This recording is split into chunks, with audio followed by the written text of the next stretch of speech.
Assalamualaikum warahmatullahi Assalamualaikum wabarakatuh. warahmatullahi wabarakatuh. Kami dari kelompok 2 ingin mempresentasikan tentang demografi Banten dan struktur sosial masyarakat Banten. Sebelumnya izinkan kami memperkenalkan diri. Saya Ferry Julianto. Saya Arifatul Ramadan. Saya Jihan Kamila. Saya Desna Suci Ramadayanti. Saya Maria Putri.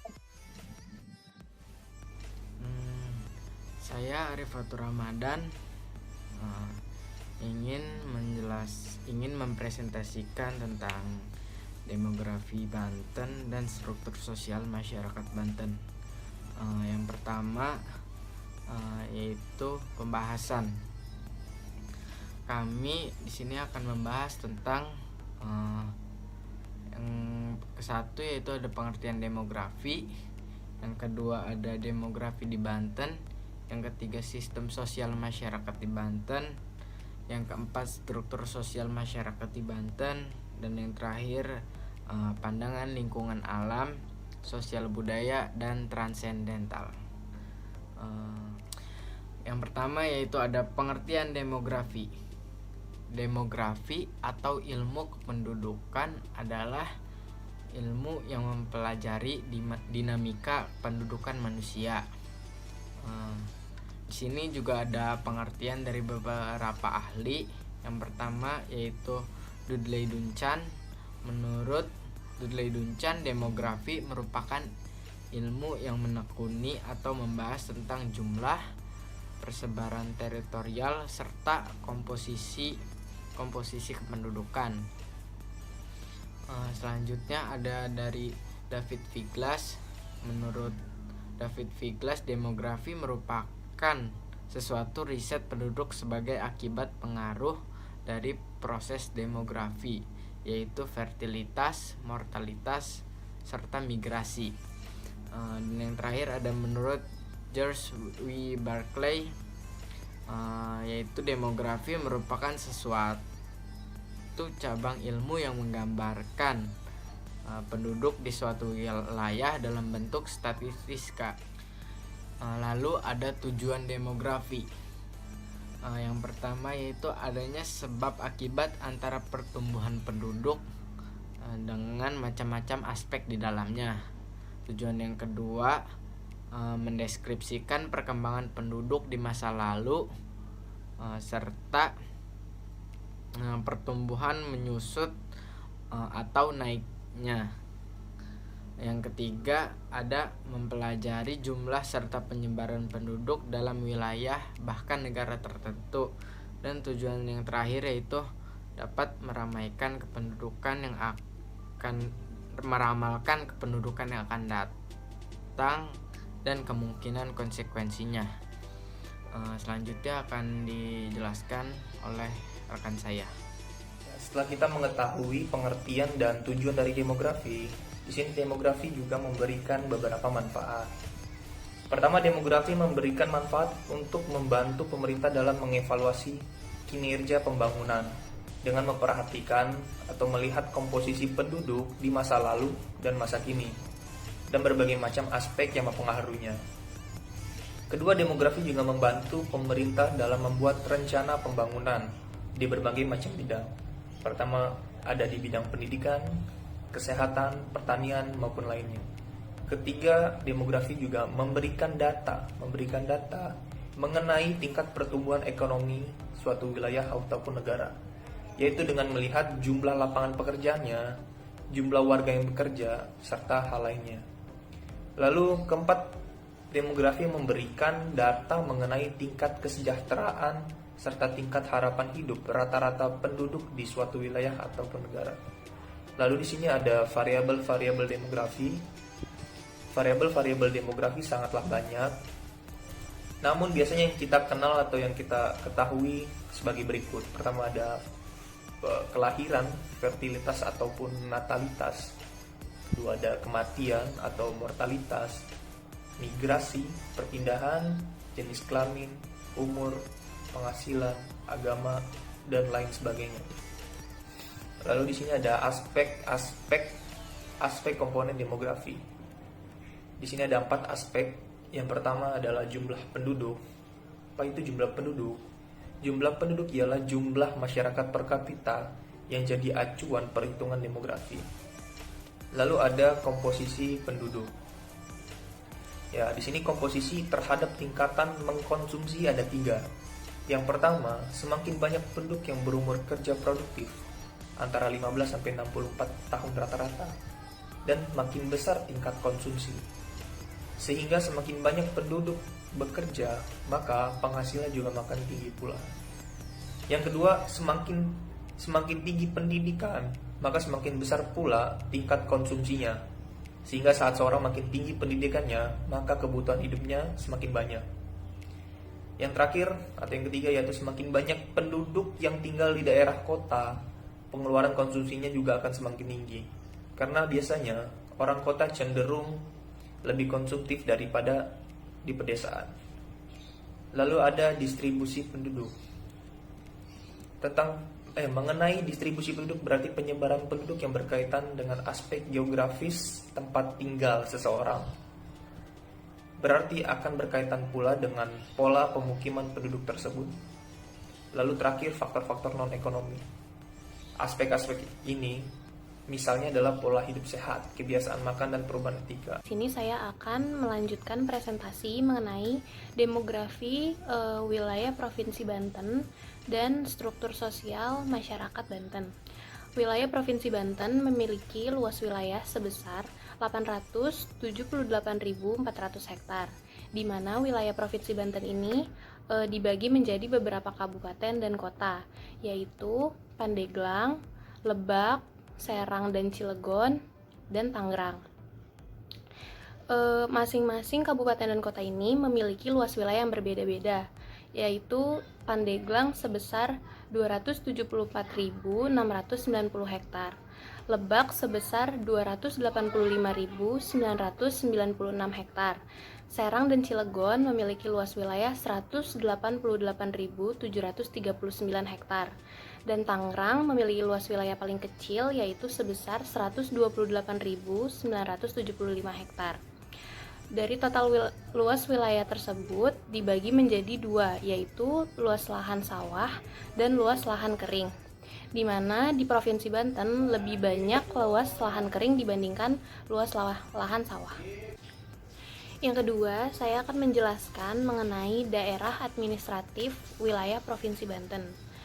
Kabupaten dan kota di wilayah Provinsi Banten memiliki jumlah kecamatan, perwakilan, dan desa yang berbeda-beda. Seperti di Lebak memiliki 19 kecamatan, 14 perwakilan, dan 300 desa. Di Pandeglang memiliki 19 kecamatan, 3 perwakilan, dan 335 desa. Di Serang memiliki 32 kecamatan, 6 perwakilan, dan 442 desa. Di Kota Madya Cilegon memiliki 4 kecamatan dan 4 desa. Di Tangerang memiliki 21 kecamatan, 5 perwakilan, dan 332 desa. Di Kota Madya Tangerang memiliki 6 kecamatan, 3 perwakilan, dan 48 desa, di mana jumlah total keseluruhan yaitu sebesar 132, dan jumlah desa keseluruhan yaitu 1.431 desa di wilayah Provinsi Banten. Yang terakhir, saya akan menjelaskan mengenai demografi di wilayah Provinsi Banten. Penduduk di wilayah Provinsi Banten memiliki agama, suku bangsa, dan menggunakan bahasa yang beragam. Yang pertama ada agama. Penduduk di Provinsi wilayah Banten ada yang menganut agama Islam, Kristen, Protestan, Katolik, Buddha, Hindu, Konghucu, dan yang lainnya. Dengan mayoritas penduduk wilayah Provinsi Banten menganut agama Islam yaitu sebesar 94,62%. Yang kedua, ada suku bangsa. Suku bangsa yang ada di Provinsi wilayah Banten yaitu Sunda Banten, Sunda, Jawa, Betawi, Tionghoa, Batak, dan lain-lain. Dengan mayoritas penduduk wilayah Provinsi Banten memiliki suku bangsa yaitu Sunda Banten sebesar 40,65%. Dan bahasa yang digunakan di wilayah Provinsi Banten itu juga beragam, yaitu ada bahasa Indonesia yang resmi, Sunda Banten, Baduy, Betawi, Jawa Banten, Melayu, Peranakan, dan Hakka. Selanjutnya, saya Desna Suci Ramadayanti akan menjelaskan tentang sistem sosial dan struktur sosial masyarakat di Banten. Sistem sosial itu sendiri merupakan semua unsur sosial yang saling berhubungan satu sama lain dan di mana hubungan tersebut saling mempengaruhi dalam kesatuan sosial.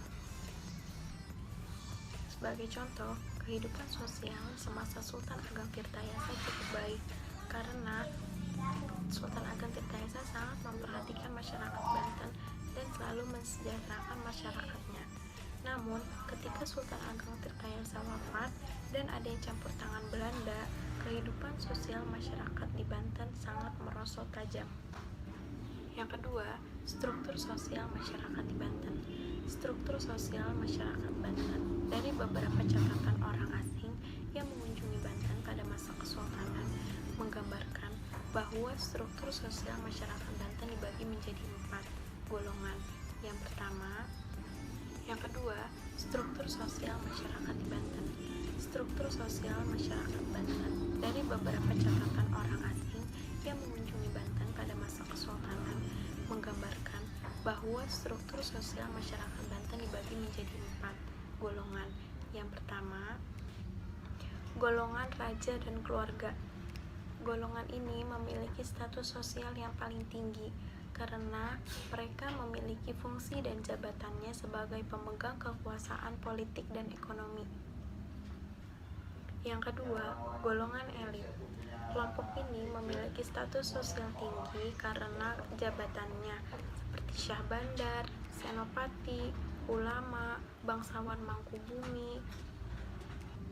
Yang ketiga, golongan bukan elit, seperti para pejabat, seniman, petani, dan pejabat rendahan. Dan yang terakhir adalah golongan budak, yaitu golongan yang tidak mampu membayar hutang-hutang. Saya akan melanjutkan penjelasan mengenai pengelompokan pemukiman. Selain masalah stratifikasi sosial, menurut Hasan Mu'arif Ambari, di Banten dapat pula dilihat pengelompokan pemukiman yang dibagi menjadi 4 kelompok. Yang pertama, ada pengelompokan atas dasar ras dan suku. Terdiri dari Kebalen atau pemukiman orang Bali, Karoya atau pemukiman orang Koga dari India, dan Karangantu atau pemukiman orang asing lainnya. Lalu yang kedua ada pengelompokan atas dasar agama yang terdiri dari Kapakihan atau pemukiman kaum ulama dan Kasanyutan atau pemukiman orang suci. Yang ketiga, pengelompokan atas dasar sosial ekonomi, yaitu Pamarican atau tempat penyimpanan lada, Pabean, tempat menarik pajak, Pajaringan, tempat pemukiman nelayan, Pasulaman atau tempat pengrajin sulam, Kagongan, tempat membuat gong, Pamaranggen atau tempat membuat kris, Pawilahan atau tempat kerajinan bambu, Pakawatan atau tempat membuat jala, Pratok, tempat pembuat obat, dan Kepandean, tempat pembuatan alat-alat senjata. Lalu yang keempat, atau yang terakhir, pengelompokan atas dasar status dalam pemerintahan dan masyarakat yang terdiri dari Kawangsan, tempat pemukiman Pangeran Wangsa, Kaloran, tempat pemukiman Pangeran Lor, Kawiragunan, tempat pemukiman Pangeran Wiraguna, Kapurban, atau pemukiman Pangeran Purba, Kabantenan, atau pemukiman pejabat pemerintah, Kamandalikan, pemukiman Pangeran Mandalika, Keraton, pemukiman Sultan dan keluarganya, dan Kesatrian, pemukiman tentara. Pembahasan yang terakhir yaitu mengenai tentang pandangan lingkungan alam, sosial budaya, dan transendental. Transendental sendiri secara harfiah berarti sesuatu yang melampaui pemahaman terhadap pengalaman biasa dan penjelasan ilmiah. Atau menurut KBBI bisa juga diartikan sebagai menonjolkan hal-hal yang bersifat kerohanian, sukar dipahami, goib, atau abstrak. Sebagai contoh, masyarakat Baduy lebih menyatakan diri mereka sebagai orang-orang Kanekes. Istilah Baduy menurut mereka memiliki konotasi yang kurang baik karena berkenaan dengan kelompok Baduy, yaitu satu kelompok pengembara padang pasir di tanah Arab yang dipandang rendah peradabannya. Kemungkinan sebutan Baduy yang mempunyai konotasi ejekan ini berasal dari masyarakat sekitarnya yang sudah memeluk agama Islam. Kehidupan orang Kanekes yang terisolir selama berabad-abad hingga sekarang bisa jadi dikarenakan karena sikap hidup mereka selalu cenderung menolak masuknya kebudayaan luar dan mempertahankan cara hidup sesuai dengan yang diajarkan oleh para leluhur mereka, di mana mereka masih banyak menyimpan unsur, pola, dan sistem masyarakat serta kebudayaan Sunda lama. Sebenarnya istilah terisolir atau terasing bagi orang Kanekes ini termasuk relatif karena hubungan dengan masyarakat luar ternyata berlangsung secara terbuka, baik intensitas kunjungan orang Kanekes keluar maupun intensitas kunjungan studi, bahkan wisata. Banyak orang yang mengunjungi desa Kanekes. Istilah keterasingan di sini bisa diartikan sebagai pengasingan diri, lokasi pemukiman yang terpencil, sikap hidup yang kukuh mempertahankan adat istiadat dari leluhur, sikap keras menolak pengaruh kebudayaan luar, serta cara hidup yang mandiri bila dibandingkan dengan beberapa bentuk masyarakat terasing lainnya yang ada di Indonesia, merupakan ciri pembeda dan menonjol dari orang-orang Kanekes. Berdasarkan pada tingkat adatnya, orang Kanekes dapat diklasifikasikan menjadi dua kelompok sosial, yaitu orang Kanekes dalam atau biasa yang kita kenal sebagai Baduy dalam, dan juga orang Kanekes luar atau yang biasa kita kenal sebagai Baduy luar. Orang Kanekes dalam tinggal di 3 kampung terpisah, yaitu Cibeo, Cikartawana, dan juga Cikesik. Sedangkan orang Kanekes luar adalah orang Kanekes yang bermukim di banyak kampung di luar kampung Kanekes dalam. Keajian orang Baduy dalam mempertahankan kepercayaan, tradisi, serta kecenderungan untuk menolak perubahan baik dari dalam maupun luar masyarakat ternyata cukup menarik melihat keterkaitan itu dengan konsep ruang yang ternyata merupakan fenomena penting dalam kepercayaan dan falsafah hidup orang Kanekes. Menurut dimensi makro dan mikrokosmos yang terwujud dalam 3 alam, yaitu Buana Nyungcung, tempat bersemayam Sang Hyang Keresa yang letaknya di alam atas, Buana Panca Tengah, tempat berdiam manusia dan makhluk lainnya yang letaknya di alam tengah, serta Buana Larang, yaitu neraka yang letaknya di alam bawah. Kondisi lingkungan di kampung-kampung Kanekes dalam memiliki kualitas yang baik, yang ditandai dengan kekayaan keanekaragaman hayati yang masih tinggi. Banyak jenis-jenis flora dan fauna yang ada di Kanekes, tapi tidak ditemukan di wilayah lainnya. Beberapa satwa yang hidup di sana tergolong liar dan langka sehingga dilindungi oleh pemerintah Indonesia.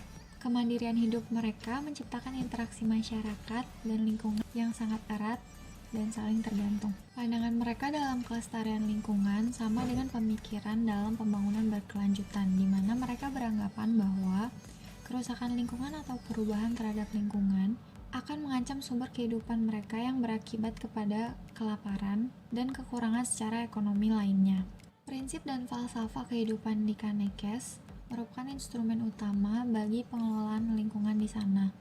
Mereka menganggap dirinya termasuk dalam dimensi lingkungan secara totalitas, yang mana merupakan petua sekaligus amanat dari nenek moyang mereka yang dianggap sebagai bagian dari unsur kepercayaan, mengisyaratkan bahwa mereka adalah kaum yang dipilih sebagai penjaga alam desa Kanekes, khususnya yang merupakan salah satu pusat alam. Akhirnya sampailah kita kepada kesimpulan. Berdasarkan diskusi yang kami lakukan, dapat disimpulkan bahwa demografi atau ilmu kependudukan adalah ilmu yang mempelajari dinamika kependudukan manusia, dan bahwasanya mencari informasi tentang demografi Banten itu adalah sulit. Namun kami dapat menyimpulkan bahwa demografi Banten ini terdiri dari beragam penduduk yang mempunyai latar belakang yang berbeda-beda. Sekian dari kami, kurang lebihnya mohon maaf. Assalamualaikum Wassalamualaikum warahmatullahi wabarakatuh.